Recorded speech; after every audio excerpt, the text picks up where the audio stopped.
के रे कान्छ बाबा विदेशमा भाडाकुटीहरू खेल्छन् नि सुन्नु बाबा बाबाले त पैसा कमाउनु भएको त नि अनि पैसा कमाएर त्यो माटोहरू खेल्छ कहिले अनि कलरहरू लुगामा लगाउँछ कहिले बच्चा जस्तै है अनि त्यस्तो माटो खेल्नेमा त नेपालमै माटो छ नि भन्नु खोजेको हो को तिमीसँगै खेल्नु पर्यो हो ओइ के भनेको रे रेबिका भाइले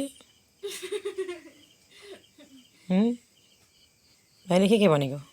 भाइले अघि उम्, बाबा जहिले घरमा पनि आउँदैन किन नआएको होला अनि जहिले बाबा विदेशमा गएर त्यो माटोहरूको के भाँडाकुटी बनाउँछ अनि कति हिलो के अरे भाँडाकुटी खेल्छ अनि कलरहरू सबै लुगाभरि लगाउँछ कलर गर्दाखेरि यस्तो यस्तो यस्तो लगाउँछ बच्चा जस्तै है बच्चा जस्तै खेलेको भन्छ त्यस्तै खेल्नु भए त नेपालमै खेलिन्थ्यो नि अरे यो बाबा बच्चा जस्तै भन्छ रिस उठ्ने रे क्या आज यो बाबा रिस उठ्ने बाबालाई रिस उठ्ने हो रास लड्छ बाबाले बोलेर भाँडा खेल्ने हो कलर लगाउने है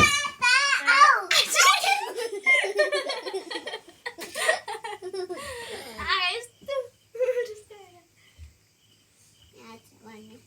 गुड गुड गुड यहाँबाट नउठ्नु है One, छोड्दा two,